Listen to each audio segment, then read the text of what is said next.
Bem-vindos à nossa análise. Hoje a gente mergulha num momento assim crucial da igreja, lá em Jerusalém, nos primeiros dias. Sabe, a igreja estava crescendo muito rápido, o que é ótimo, claro. Claro. Mas como acontece, né? Esse crescimento trouxe umas tensões internas. Vamos usar aqui vários comentários bíblicos sobre Atos, capítulo 6 a 8. A ideia é entender melhor esse conflito, o surgimento do Estevão, uma figura-chave, e o primeiro martírio, que acabou, olha só, impulsionando a expansão da fé. Ok? Vamos analisar isso. É um ponto de virada muito interessante mesmo, porque a gente vê a igreja saindo daquela fase, digamos, mais idealizada de Atos 4, sabe? Sim, tudo lindo. Pois é. E aí começa a encarar as dores do crescimento, né? As fontes que a gente consultou ajudam a mapear bem essa transição, e é notável como a igreja crescia mesmo com perseguição de fora, problema interno tipo Ananias e Safira. Verdade. E agora esse conflito que nasce dentro da própria comunidade. Parece que tudo esse crescimento, perseguição, conflito já fazia parte do pacote desde o comecinho. Exatamente. E esse conflito específico lá em Atos 6, versículos 1 a 7, começa com algo que parece assim administrativo, né? O texto fala de murmuração, uma queixa Isso, uma queixa formal. entre dois grupos. Os judeus helenistas, que eram mais da cultura grega, falavam grego, muitos de fora da Palestina, Aham, e os judeus hebreus, que falavam aramaico, mais locais. aham. A questão era a distribuição diária de comida para as viúvas. Parece que as viúvas helenistas estavam sendo esquecidas, né? Deixadas de lado, é. Pode parecer só logística, mas mexia com cultura, língua. Numa comunidade nova, isso tinha um potencial de divisão enorme. E a reação dos apóstolos é muito instrutiva, eu acho. Eles não varreram para baixo do tapete. Reconheceram o problema. Certo? Mas, ao mesmo tempo, eles disseram: olha, nossa prioridade é outra: oração e ministério da palavra. Não era desprezo pela necessidade prática, entende? Era uma questão de foco e delegação. Entendi. Delegar. Sim, eles propuseram: escolham aí na comunidade uns homens para cuidar disso, para servir às mesas. É a palavra diacônia. E o fascinante aqui é os critérios para escolher esses homens. Quais eram? Não era currículo de administrador, não. Era boa reputação, cheios do Espírito Santo e de sabedoria. Qualidades espirituais, para uma tarefa que, à primeira vista, parece bem prática. Nossa, isso é importante. Mostra que, para eles, até o serviço mais material na igreja tinha uma raiz espiritual profunda. Precisava de gente espiritualmente madura. E aí a comunidade escolhe os 7 e chama a atenção que todos os nomes são gregos. Estevão, Filipe, Prócoro, Nicanor, Timão, Pármenas e Nicolau. Exato, todos gregos. Isso mostra uma sensibilidade, né? Talvez para sinalizar para os helenistas, olha, ouvimos vocês têm representação.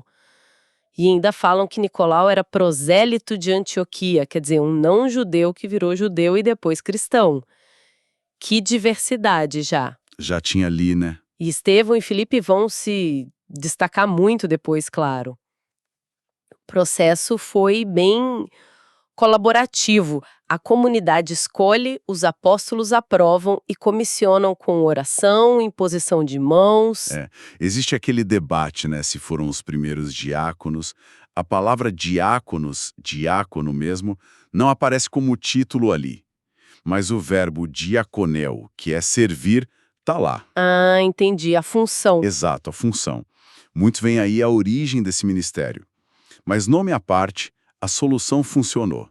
Lucas registra o resultado logo em seguida. A palavra crescia, o número de discípulos multiplicava muito em Jerusalém E até sacerdotes se convertendo. e até muitíssimos sacerdotes aderindo à fé. Isso é impressionante. Resolver um problema interno com base em princípios espirituais e organização parece que destravou ainda mais o crescimento. E aí, dessa turma dos 7, um deles, Estevão, começa a se destacar muito.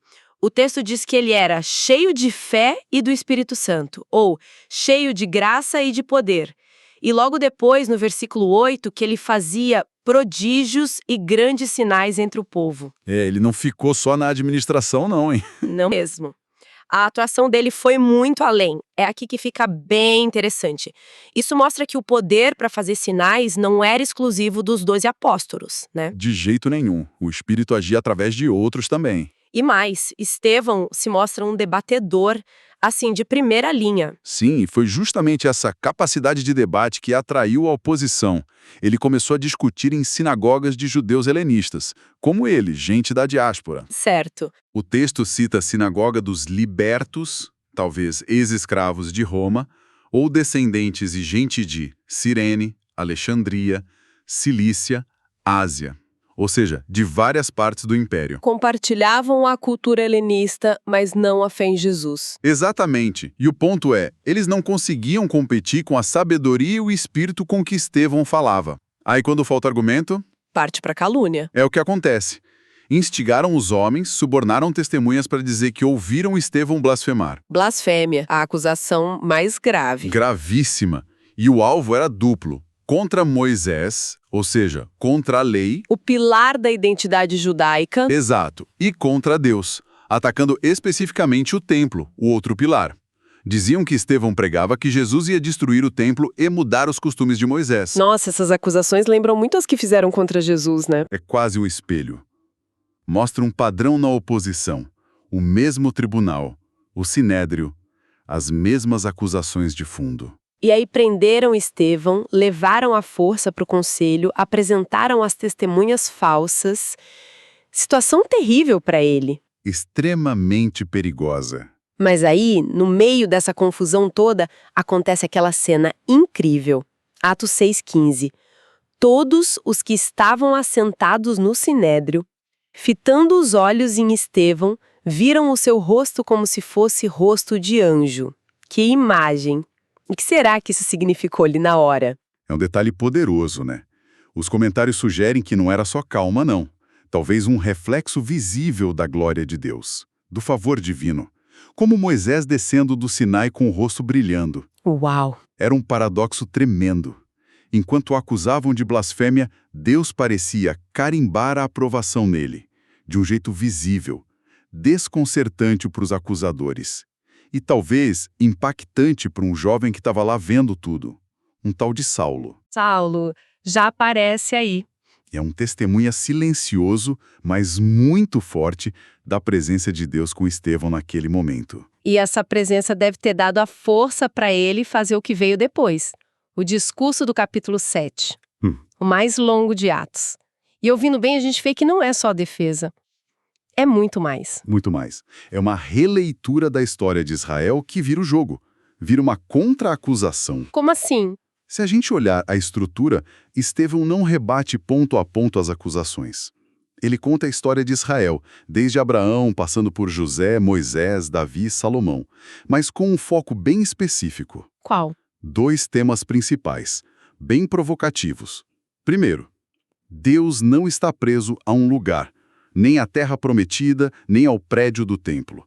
Ele falou com Abraão lá na Mesopotâmia. Verdade. Agiu por José no Egito, chamou Moisés em Midian, deu a lei no Sinai.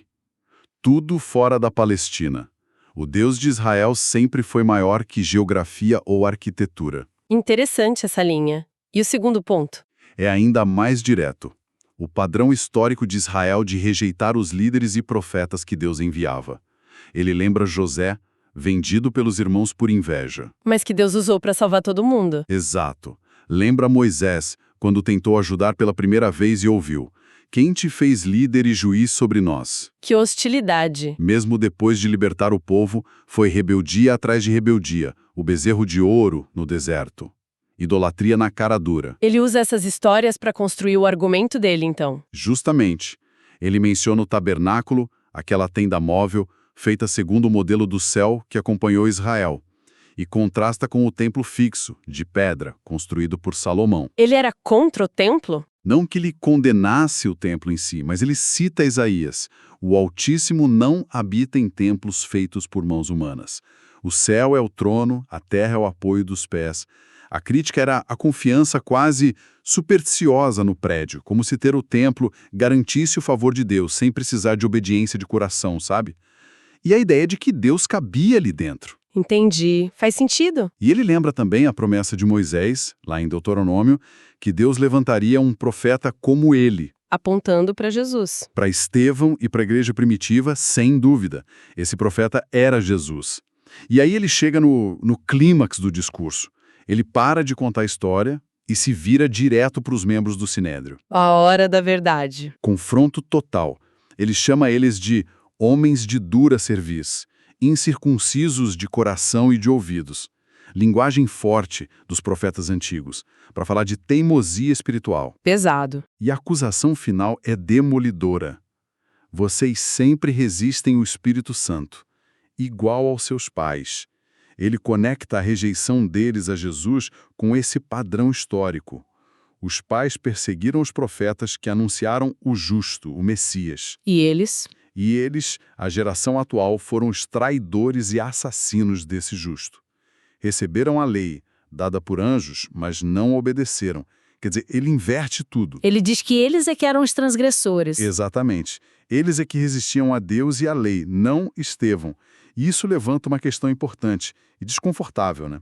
Sobre como instituições religiosas, às vezes, mesmo com toda a história, podem acabar resistindo ao que Deus está fazendo de novo. Nossa, e a reação a isso? Deve ter sido explosiva. Visceral. O texto diz que eles se enfureceram no coração e rangiam os dentes contra ele, ódio puro. Mas, em contraste total com essa fúria, Estevão tem uma visão. A visão do céu. Cheio do Espírito Santo, ele olha para cima e diz: Olha, estou vendo os céus abertos e o Filho do Homem em pé à direita de Deus. Usar Filho do Homem, o título preferido de Jesus para si mesmo, já era forte.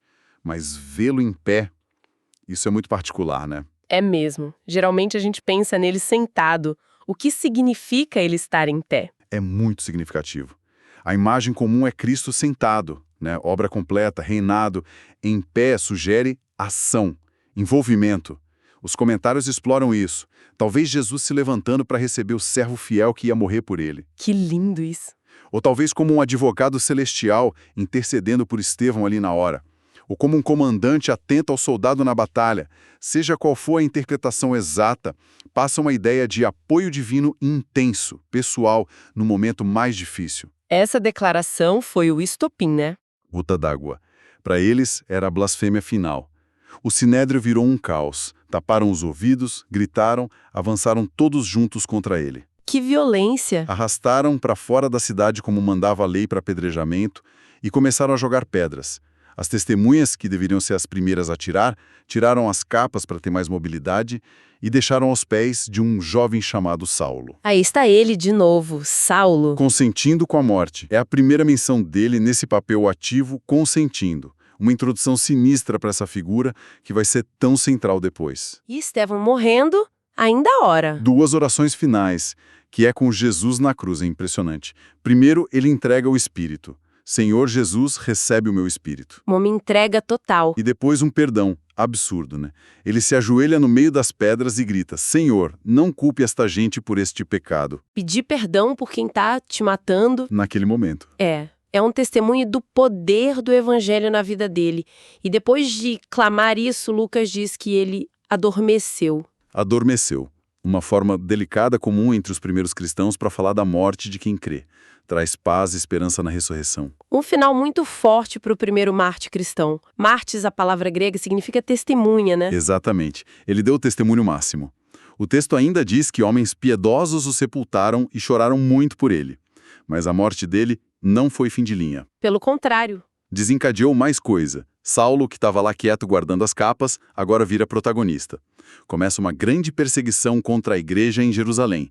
Invade casas, prende homens, mulheres. O terror se instala. E essa perseguição, que começa com a morte de Estevão e é liderada por Saulo, tem uma consequência inesperada, humanamente falando. Atos 8:1 diz que todos, exceto os apóstolos, foram dispersos pelas regiões da Judéia e Samaria. A igreja se espalha. Exato. A tentativa de abafar a fé no berço acaba espalhando as sementes. É um paradoxo incrível. A perseguição, sem querer, começa a cumprir a ordem de Jesus lá de Atos 1.8, ser testemunha em Jerusalém, Judéia, Samaria e até os confins da terra. Impressionante como tudo se encaixa. O ministério de Estevão, a defesa dele desafiando a visão do templo, da lei, a morte. Tudo isso meio que preparou o terreno para a igreja se soltar mais das raízes só judaicas, né? Abrindo caminho para os gentios. Com certeza ajudou. E é difícil não pensar que aquela cena toda, a visão de Estevão, a coragem, o perdão final, não tenha ficado martelando na cabeça de Saulo, plantando alguma coisa ali para a transformação que ele ia viver depois. Impossível não pensar nisso. O testemunho de Estevão, vivo e morrendo, ecoou muito. Mostra como a fidelidade de uma pessoa, mesmo no extremo, pode ter consequências históricas que a gente nem imagina. Então, o que tudo isso significa? Recapitulando aqui nossa conversa sobre esses capítulos, a gente viu um problema interno, de crescimento e cultura, gerar uma solução organizacional que fortaleceu a igreja e o ministério. Vimos Estevão surgir, cheio do Espírito, com um ministério que ia além do prático. Pregação, sinais, uma defesa histórica potente. Uma defesa que expôs a resistência dos líderes. Exato, expondo essa resistência a um padrão triste. E, por fim, o martírio dele, o primeiro, instigado por Saulo, gerou uma perseguição que, olha só, impulsionou a expansão do evangelho.